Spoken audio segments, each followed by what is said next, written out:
हिंदी की ऑनलाइन कक्षा में आपका स्वागत है। जैसा कि पिछले वीडियो में हम लोगों ने देखा था कि इंटरमीडिएट हिंदी यूपी बोर्ड के पाठ्यपुस्तक के आधार पर काव्य सौंदर्य के तत्व से प्रश्न आते हैं। काव्य सौंदर्य के मुख्यतः 3 तत्वों पर प्रकाश डाला गया है: रस, अलंकार और छंद। उसी कड़ी में हमने रस को देखा था। रस क्या है, रस के अंग क्या क्या हैं, जैसे रस के प्रमुख अंग स्थायी भाव, विभाव, अनुभाव, संचारी भाव हैं। तो हमने स्थायी भाव पर चर्चा की थी। आज यहाँ हम विभाव पर चर्चा करेंगे। विभाव अर्थात जो व्यक्ति, वस्तु, परिस्थितियाँ आदि स्थायी भाव को जागृत या उद्दीप्त करती हैं, उन्हें विभाव कहते हैं। विभाव 2 प्रकार के होते हैं, अर्थात दूसरे शब्दों में कह सकते हैं कि विभाव वे कारण है जो दूसरे व्यक्ति के हृदय में स्थायी भाव को जगाते या उद्दीप्त करते हैं, वही विभाव कहलाते हैं। मोटे मोटे शब्दों में विभाव कारण होते हैं जो स्थायी भावों को जागृत या उद्दीप्त करते हैं। विभाव 2 प्रकार के होते हैं: आलंबन विभाव और उद्दीपन विभाव। आलंबन विभाव क्या है? स्थायी भाव जिन व्यक्तियों, वस्तुओं आदि का अवलंब लेकर अपने को प्रकट करते हैं, उन्हें आलंबन विभाव कहते हैं। अर्थात हम कह सकते हैं कि जिस व्यक्ति अथवा वस्तु के कारण कोई भाव जागृत होता है, उस व्यक्ति अथवा वस्तु को ही आलंबन विभाव कहते हैं। मतलब जिसे देखकर हमारे मन में कोई स्थायी भाव जागृत हुआ, वही आलंबन विभाव बन गया। उद्दीपन विभाव भावों को उद्दीप्त अथवा तीव्र करने वाली वस्तुएं, चेष्टाएं आदि को उद्दीपन विभाव कहते हैं। अर्थात जो स्थायी भाव को तेज करती हैं, बढ़ाती हैं, वही कारण उद्दीपन विभाव कहलाता है।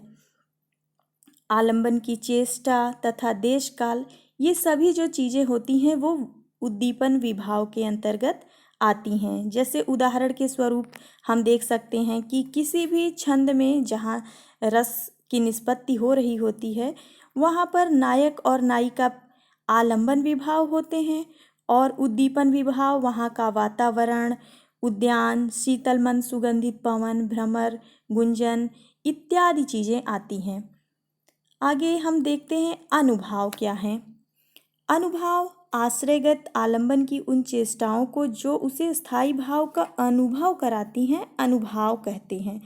अर्थात क्या है कि आश्रय की जो चेष्टा होती है, रस की उत्पत्ति को पुष्ट करने वाले कोई जो भाव होते हैं और ये विभाव के बाद उत्पन्न होते हैं, वे अनुभाव कहलाते हैं। इनके 4 प्रकार बताए गए हैं: कायिक, मानसिक, आहार्य, सात्विक। अनुभाव का महत्व ये होता है कि अनुभवों के द्वारा ही इस बात का ज्ञान होता है कि आश्रय के हृदय में रस उत्पन्न हो रहा है अथवा नहीं उत्पन्न हो रहा है। इसके साथ ही विभाव का क्या महत्व है?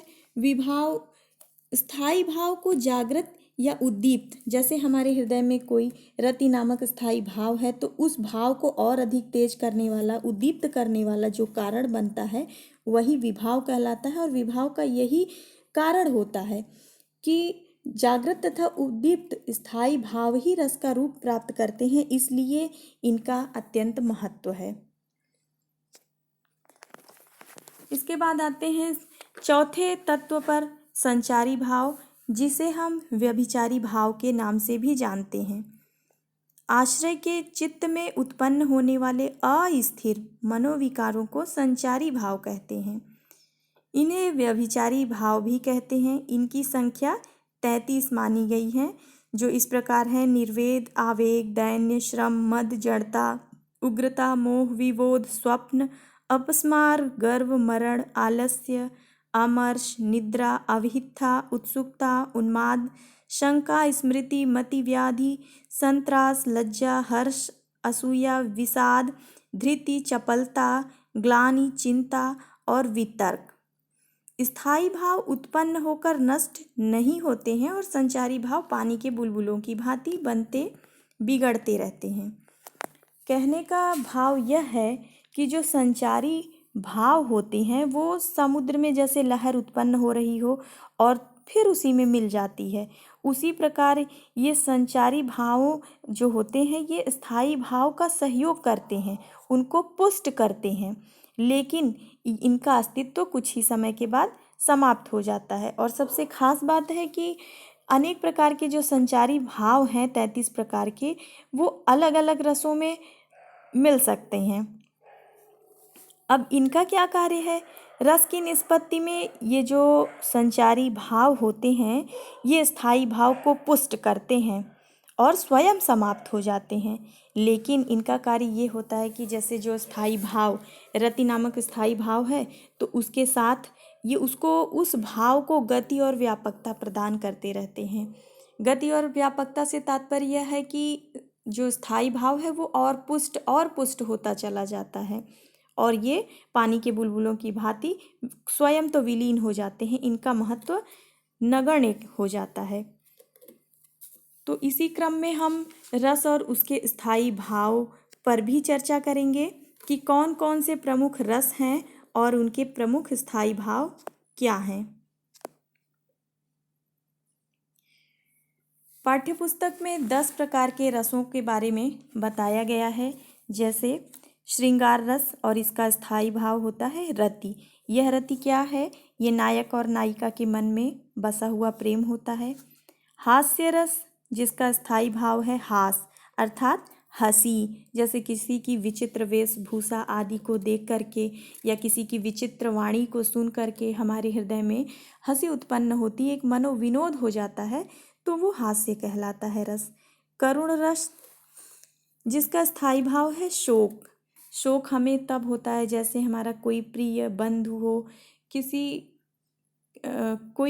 मृत्यु हो जाए किसी की, तो ऐसी अवस्था में किसी प्रिय वस्तु के विनाश के कारण ये हमारे हृदय में जब शोक नामक स्थायी भाव पैदा होता है तो वहाँ करुण रस होता है। रौद्र रस जिसका स्थायी भाव है क्रोध। किसी कार्य के ना होने पर या अपमान होने पर जो पीड़ा होती है, जो क्रोध होता है, उसी से पुष्ट होकर रौद्र रस उत्पन्न होता है। वीर रस जिसका स्थायी भाव है उत्साह। उत्साह का मतलब कि जब किसी कार्य को करने की हमारे अंदर क्षमता पैदा हो और उसको हम कर डालें, जैसे कि कोई कष्ट या हानि सहने का साहस हमारे अंदर हो, तो वहाँ पर वीर रस की उत्पत्ति होती है। अगला रस है भयानक रस जिसका स्थायी भाव भय है। तो जैसा कि नाम से ही स्पष्ट है कि भय मतलब डर, कि किसी भी चीज़ को, अप्रिय वस्तु या व्यक्ति को देखने से, अनिष्टकारी बातों को सुनने से, अमंगल होने से जो भय पैदा हो जाता है, उसी से भयानक रस की निष्पत्ति होती है। अगला रस है विभत्स जिसका स्थायी भाव होता है जुगुप्सा। जुगुप्सा का अर्थ होता है घृणा। जैसे कुछ घृणित वस्तुओं को देखकर हमारे मन में एक अजीब सी भावना उठती है, घृणा की भावना आती है, तो वहाँ पर विभत्स रस की निष्पत्ति होती है। अगला रस है अद्भुत रस जिसका स्थायी भाव है विस्मय। विस्मय का अर्थ होता है आश्चर्य। जैसे कुछ वस्तुओं को देखकर हमारे हृदय में आश्चर्य का भाव हो जाता है, हम आश्चर्यचकित रह जाते हैं, तो वहाँ पर विस्मय रस की निष्पत्ति होती है। अगला रस है शांत रस जिसका स्थायी भाव है निर्वेद।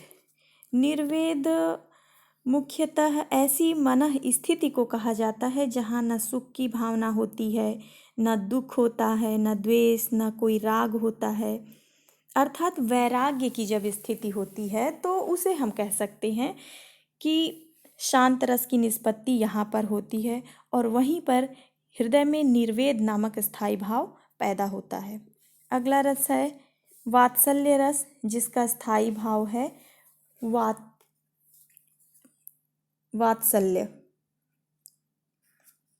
वात्सल्य क्या है? जैसे अपने संतान के प्रति जो मोह होता है, जो रति का भाव होता है, जो स्नेह होता है, किसी पुत्र को, बालक को, शिष्य को या अनुज को देखकर हमारे हृदय में एक प्रेम भावना उत्पन्न होती है, वो नायक और नायिका वाली नहीं स्थिति होती है, अपितु मोह वाली स्थिति होती है, तो वहीं पर वात्सल्य रस की निष्पत्ति होती है।